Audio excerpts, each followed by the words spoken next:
prosecution is never to abuse the time of the impeachment court. It is never to influence the senator judges. Neither is it to influence the viewing public. The explanation was a statement of the position of the prosecution, and of course, it is anticipated that the same is adverse to the other party because it is apparent that we are in the prosecution side while the opposing counsel is on the defense side. But nonetheless, let me reiterate and put on record, Your Honor, the purpose is not to influence the senator judges, neither is it to influence the viewing public.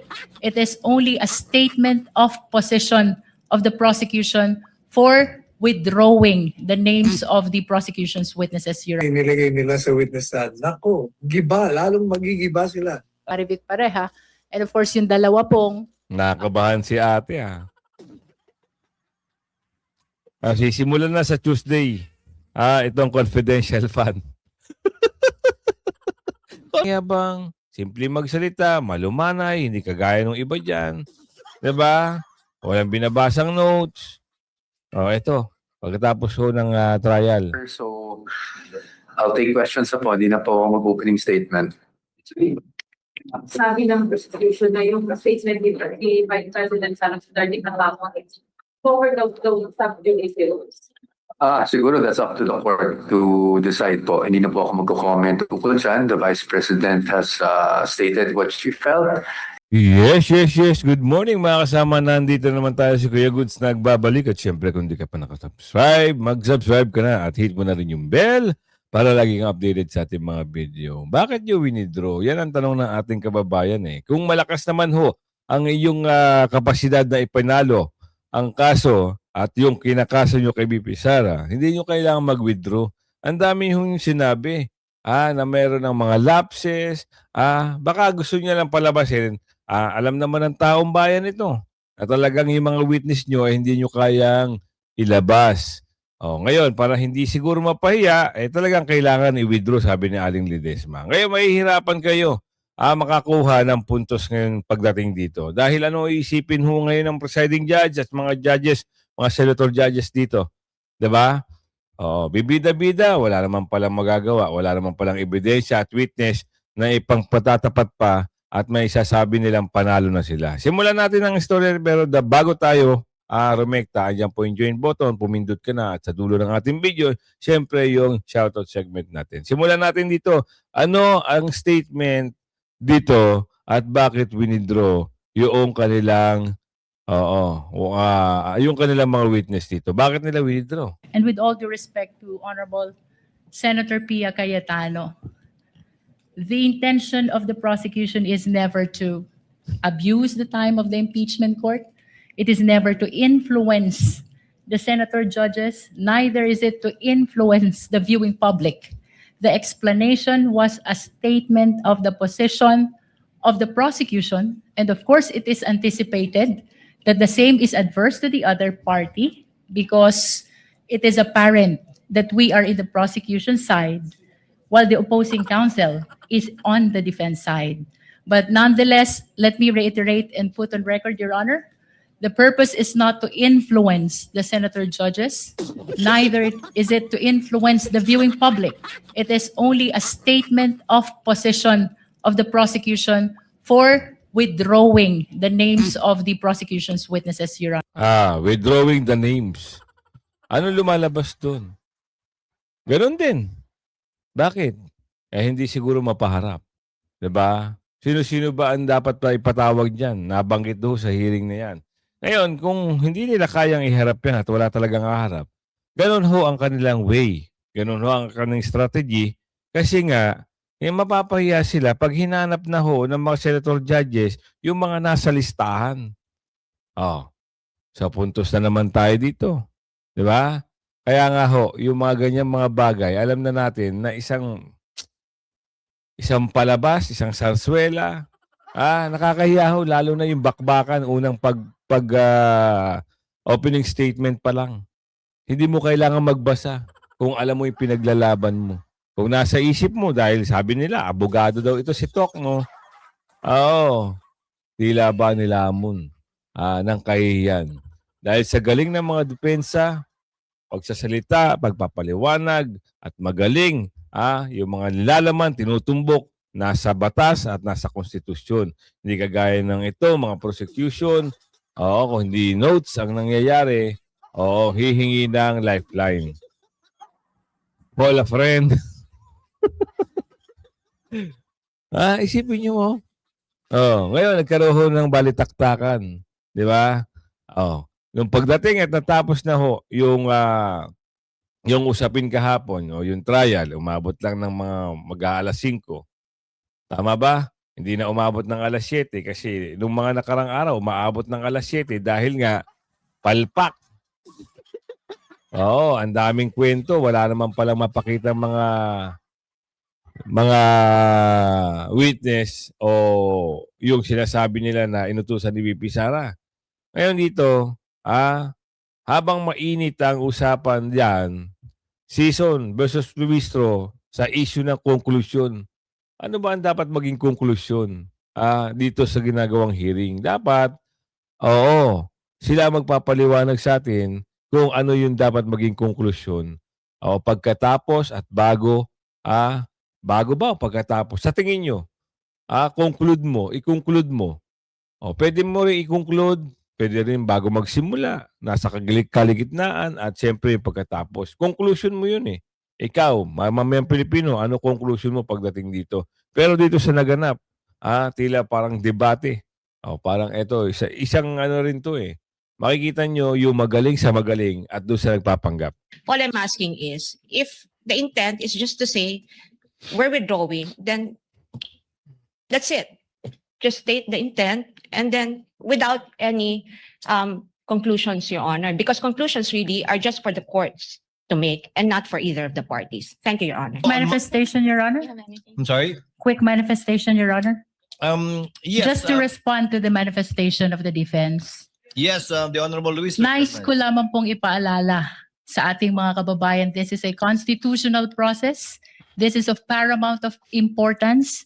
And therefore, providing the reasons for the withdrawal of these witnesses need to be communicated as well to the viewing public, Your Honor. Kailangan pong maintindihan ng ating mga kababayan ang naging hakbang ng prosekusyon kung bakit wini-withdraw ang mga pangalan ng ibang testigo para sa Artikulo 4 and that is threat. That is for the record only, Your Honor. Just a brief response to the lead prosecutor's counter manifestation that this is because this is a constitutional procedure. We understand that. When we came here, mulat ang aming mga mata Yun. pumunta rito at alam namin na ito ay isang constitutional mekanismo. Kaya nga, yung sinasabi ko kanina at ang aking kahilingan lamang ay nakasandig doon sa prinsipyo na yon na dahil ito ay isang constitutional mechanism, kailangan siguraduhin natin na balanse at patas yung lahat ng magaganap. At hindi ko, I find it difficult to understand how manifestations containing assertions that are laden with conclusions and personal advocacy and obviously one-sided advocacy of either parties would help the court arrive at the proper determination of whether the respondent is guilty or not guilty of the charges contained in the articles of impeachment. The intention of the process Sipin nyo naipasok pa yun ni Atty. Season. Kasi ganito mangyayari. Ikaw ba naman, ang yayabang kasi ng mga unang arangkada nila. Diba? Yun ang sinasabi nila eh. Malakas. Kaya nga meron nga pa press con pa sila nalalaman. Meron silang mga press con. Bandang huli ang sabi nila, malakas na raw ho kasi ang prosecution. Malakas na ho ang laban, kaya winidraw na yung mga pangalan. Gusto namin malaman, yung mga pangalan ba, totoo magiging witness nyo, bakit nyo pinigilan? Pinigilan nyo rin kay Atty. Zulaika. Nagtataka kami. Yun lang ang talaga magtutumbok kung sino talaga yung mga nagutos para ipakulong siya. At dahil doon sa napakulong siya, doon nagsimula lahat ng mga bagay-bagay na tumulong na humantong hanggang dyan sa trial na yan. Nawala rin yung ano na yun, yung patawag na yun, yung subpena na yun, wala na rin. So, tinanggal na rin lahat ng mga witness. Bakit? Anong dahilan? Sa lang nakikita ni Aling Ledesma dito, wala ho silang mailalabas na witness. At wala na ho silang kalaban-laban dito sa kaso na ito. Move on na. Move on. Kasi kung pananiniwalaan nyo mga tao, at wala naman kayong may labas, doon pa nga lang sa dalawang witness nyo, talo na. Dito, di lalo na kayong dinurog. Lalo kayong dinurog dito. Di ba? Wala na kayo sa dalawang witness nyo, lalo na nag-withdraw pa kayo sa ibang mga witness nyo. Ano sasabihin sa inyo? Inaubos lang ang pono ng bayan. Ganon, sabi ni Aling Marie. Prosecution is never to abuse the time of the impeachment court. It is never to influence the senator judges. Neither is it to influence the viewing public. The explanation was a statement of the position of the prosecution. Nulit lang no?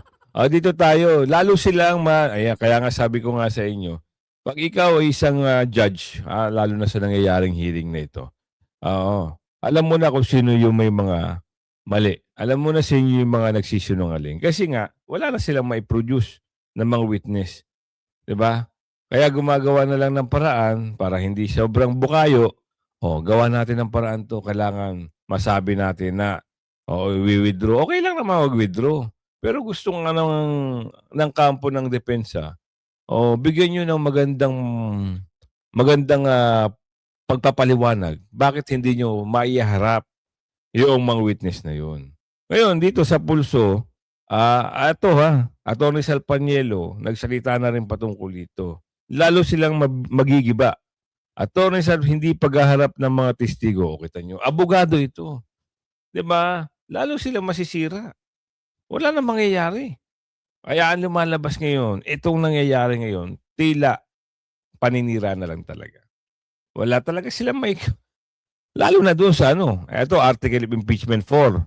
So, yung grave threat na sinasabi, walang nangyari. Paano? Ito nga yung pinakamatibay, kaya inuna to Dahil doon sa mga dokumento, mas lalo silang walang makukuha. Dahil pinasinungalingan na yung AMLA before. Yung dating hinarap na abogado nung hearing pa, nung unang-unang hearing, 2025-2024, kung di ako nagkakamali, hindi ho inamin at wala hong pagtanggap na yung dokumentong inilabas ni Trilling galing sa kanila. Nabalita ho yan. So ngayon, tibag sila dito, lalo sila magigiba dito. Kasi gaya na sinabi ko, pag yan ay inilagay nila sa witness stand, nako, giba, lalong magigiba sila. Ano po masasabi ninyo sa credibility nitong si Attorney Lotok ngayong inusisan? Bago tayo pumunta ron, nakalimutan mong tanong ngayon ang reaction Yes. ko na sinabi ni Inday Sara. Gaya po ng paulit-ulit na nating sinabi. Sabi ni Inday Sara, talong nakikita na walang ebidensya o kulang ang ebidensya. Kung matatandaan po ninyo dito sa programa natin, sinabi na natin na unang-una pa lang arantsada nitong kaso ito, sinabi natin no case, walang batayan ang mga articles of impeachment. Ito'y talagang plinano, pinag-isipan upang siraan, tanggalin sa kanyang pagkandidato bilang presidente si VP Sara, at sinimulan yan noong pinakulong nila ni rendition ang kanyang ama. At yung kanyang impeachment, sunod-sunod yan, talaga naman nung walang, di ba every time niyo akong tinatanong sa interviews, sabi ko, sa tingin mo ba, kulang ang ebidensya o malakas ang kulang? Wala ngang ebidensya Nakakita nyo na. Wala talaga.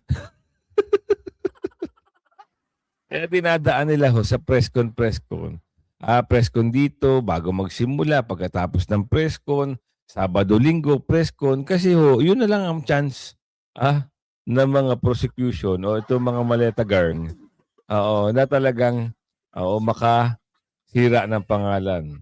Akala nila habang sinisiraan nila itong si BP Sara, nakakaganti na sila. Hindi nila alam, lalo hong sumisigla at lumalakas. Lalo hong nawawasak yung pangalan ng amo ng mga maleta gangers. Isipin nyo ilang porsyento na ho ang negative trust rating. Ilang porsyento na? 27%. Diba? Nung nakaraan, 15%. Ngayon, 27%. Sino pa maniniwala? Wala na.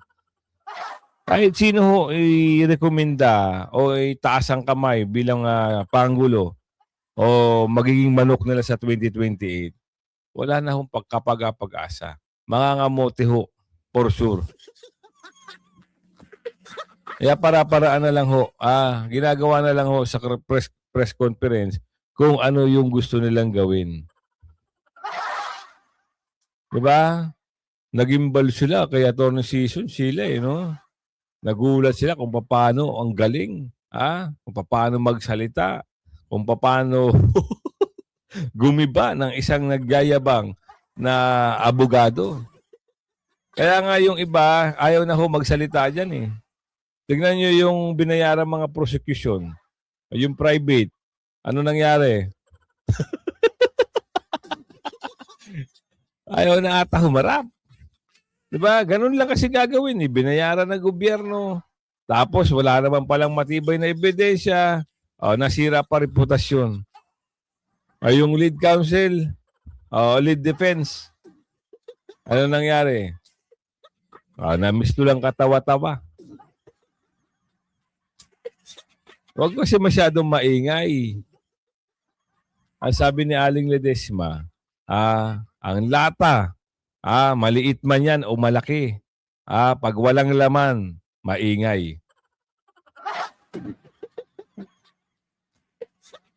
Simplihan nyo lang, At saka ganito, makikita nyo ang tao pag magaling. Walang notes.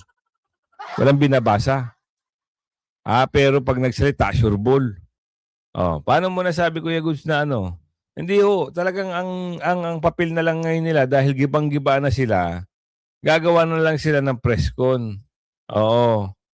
Magpe-press con sila, sasabihin nila kung bakit nila withdraw para hindi masyadong kahiya-hiya. 'Di ba? Tama ka. Magpapapress con na lang talaga sila kasi hindi nila kayang tapatan at hindi nila kayang sagutin yung mga tinatanong. Lalo na pag nagkaroon na ho ng balitaktakan o sa pinatsagutan, mga ngamote, kita mo si Joke. Nag-joke-joke na lang. Kita mo si Aling Ristro. Diba? Kung hindi ho mag-withdraw. Tuloy. Ay. Panel with us today is with us today in the panel is none other than the leader of the House Prosecution Panel, Pagkatapos Representative ng trial. Jerville Jinky Beatrix Luistro of the 2nd District of Batangas, Representative Lawrence Defensor of the 3rd District of Iloilo. Also with us is the member of the Council for the Prosecution, Attorney Lorna Kapunan, and Attorney Benjamin Toloso Jr., who is also a member of the Council for the Prosecution and spokesperson of the House Prosecution Panel. To start this press briefing, let us hear first the opening statement of our lead Meron pang prosecutor. ganun. Rekta Magandang na, hapon rekta po, na. Wala nang Senator. opening statement. Ay mapapasalang sa Tuesday, no? At ang kasunod po nito ay ang pag-uumpisa na ng presentation of witnesses on confidential fund. Doon po sa confidential fund ay ganap po naming ipinahayag ang aming paghingi ng sabpina kaugnay ng aming mga susunod na testigo. Yun pong aming officer ng archives sa House of Representatives in the person of Marivic Pareja. And of course, yung dalawa pong Nakakabahan si ate sisimulan na sa Tuesday. Itong confidential fund. Confidential fund? 125 million nang dahil sa 125 million, nasira ang mga reputasyon, nasira ang mga pangalan, nasira ang mga karakter sa politika dahil sa paninilip sa 125 million. Yan ang sabi ni Aling Ledesma. Magkano ho ginagastos ng gobyerno dito sa sinisilip na 125 million? Magkano binabayad ng gobyerno every trial? Magkano ginagastos every trial sa mga private prosecution? Para lang siraan, para lang sabihin na nagkasala si BP Sara. Lalo na ho, walang matibay na ebidensya. Kasi pag na-cross-examine na naman ito, si Trilling, at lalo na yung direktor ng AMLA, oo, at hindi naman papayag yung komisyon ng BIR na siya ipatawag dyan, kung bubuksan yung BIR box, makikita rin ho kung ano yung laman. So, ang sagot nga dun, ng abogado ni BP Sara, noong panahon na ba ng Vice Mayor pa si BP Sara, bakit nila sinama yun sa confidential fund? Diba? Bakit nila kasama? Impeachable na ba si BP Sara noong panahon na yun? Wala. Kaya butas na butas sila. O dahil dito, napanganga na lang si ate, talagang mahihirapan. Talagang mahirapan talaga. Oo, lalong-lalo na yung usapin ng bakbakan, balitaktakan, cross-examination, recross. Yan ang mahirap pagdating niya sa trial Talagang mauubusan sila ng talino kung meron man dito sa depensa o sa kampo ni BP Sara. O tuloy. Land bank official or employee, no? So, for the opening statement, that would be all. Thank you. Okay, we're now ready to accept your questions. Gab? Hello, ma'am, sirs. I know that you have spoken regarding the wisdom of knowing when to start talking and when to stop. But I would just like to ask if Tuesday is really the right time to stop regarding the Article 4 of the Articles of Impeachment. Kasi parang while the hearing has been dragging, parang slow-paced, may sentiments na parang bitin yung pag-present ng mga witness sa Article 4. Sa pool. Do you think it's the right time to stop po? Hindi alam kung sino sasagot. After the testimony of Director Matibag, it will be the right time to stop. Naging matatag at malinaw ang pagpresenta ng aming ebidensya. Our witnesses who are credible has said that the case is airtight at sigurado silang the threat is real. And remember that this is a constitutional process. Hindi ito simpleng krimen sa ilalim ng batas. Ito ay paglabag ng saligang batas. Bakit hindi nyo tinuloy yung mga witness? Yun lang ho ang inaabangan. Yun yung exciting part. Sana paglabas ni Atty. Zulaika. Kaso bakit? Tapos sasabihin dito, okay na raw. Matibay na raw. Kailangan na raw nilang ihayag na, hindi na ipagpatuloy kasi matibay daw ang kanilang pinanghahawakan na yung threat na yun ay totoong nangyari. Wow. Dahil dito sa press ko na yan, masasabi nyo ang inyong mga gusto. Pero doon sa trial, nangangamote kayo. Dapat ikaw yung humarap doon No, para malaman namin kung sino mas magaling sa inyo ni Atty. Poe dahil nga siguro, parang si Mang Joke-Joke lang ito, hindi ho humaharap. Next time, boss, pwede ikaw naman masampulan namin kung paano yung galing mo.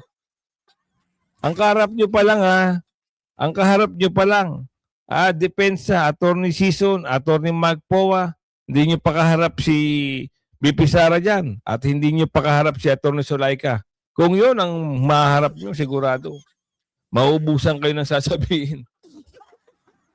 Nakita nyo kanilang paliwanag. Tuloy pa natin. We are trying a case for betrayal of public trust.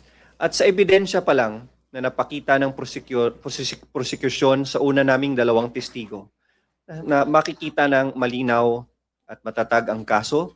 Gusto ko lang sabihin na pagdating ng testimony ni Ang Director hirap magsinungaling, Sa dalawang testigo pa lang daw makikita na, wow. Taong bayan nga humusga, wala nga sinabi yung testigo nyo Anyway, pag mahirap talagang sagutin at walang may pakita, talagang gagawa na lang ho ng paraan yan. So dito kayo ahanga. Kaya Attorney Powa, simple lang. Walang kayabang-yabang, simple magsalita, malumanay, hindi kagaya ng iba dyan. Diba? Walang binabasang notes. Ito, pagkatapos ho ng trial. So, I'll take questions na po. Hindi na po ako mag-opening statement. Sabi ng prosecution na yung statement ni Vice President Sara Duterte Patlaco forward of those sub-judice hearings. Siguro that's up to the court to decide po. Hindi na po ako magko-comment tungkol dyan. The Vice President has stated what she felt and whether it's covered by sub-judice or not. Kaparehas ng mga komento rin ng both prosecution and defense. Yan po ay nasa impeachment court na po to decide. Nakakita nyo, simple lang. Wala na masyadong madaldal. Hindi kagaya nung yung prosecution, ang dami pang sinasabi, matibay. Oo, kita nyo, taong bayan nagsasalita, giba kayo eh. Giniba kayo. Sa konting opening statement lang.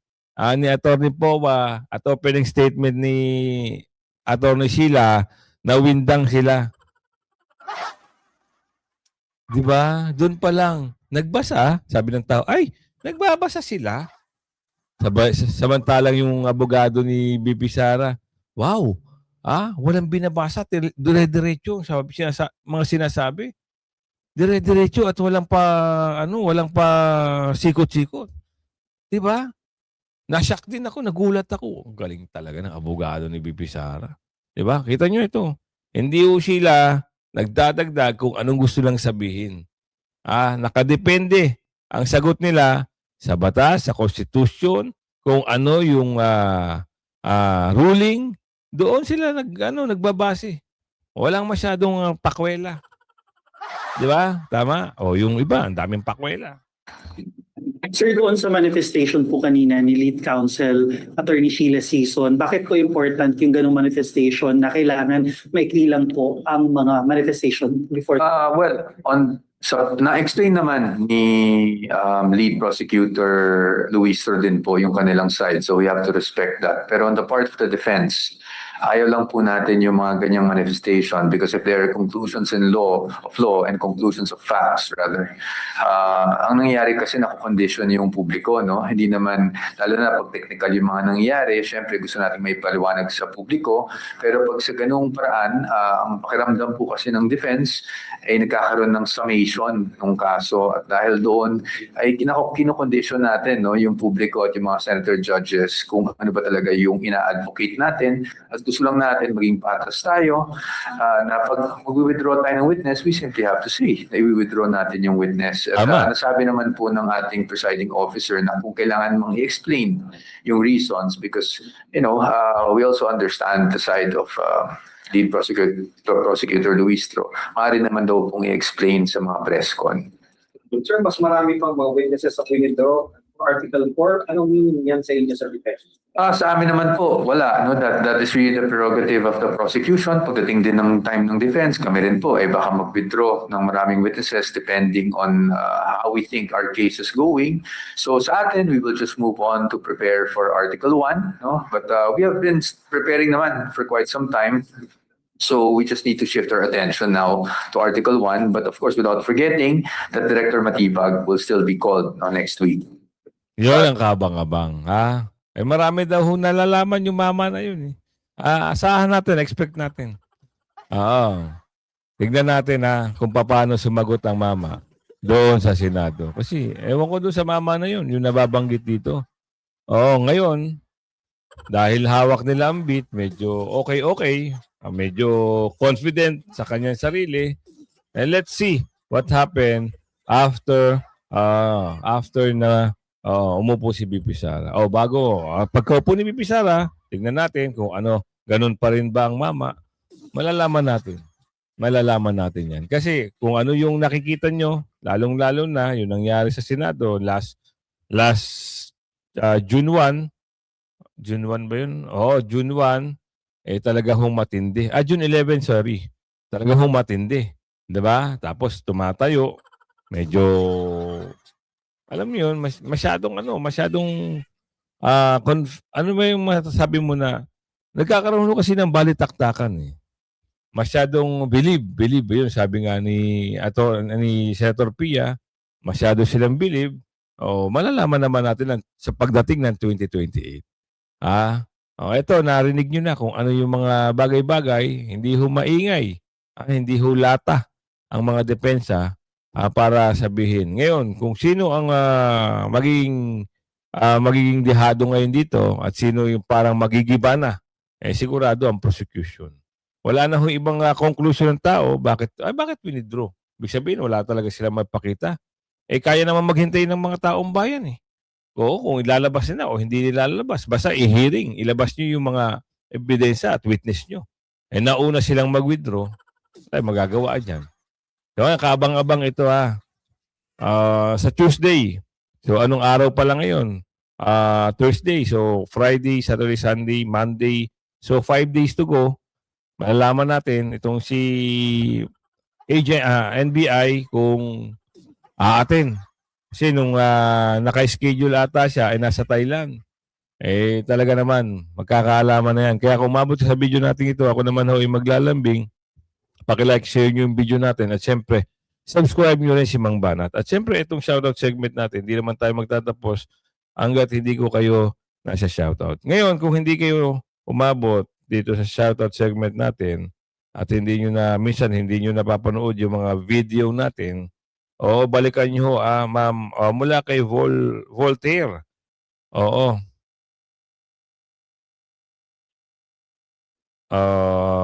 Shoutout sa iyo Arturo Viano. Jose Llobelesa, shoutout po sa inyo. Ma'am Winnie Cordera, Aquadera.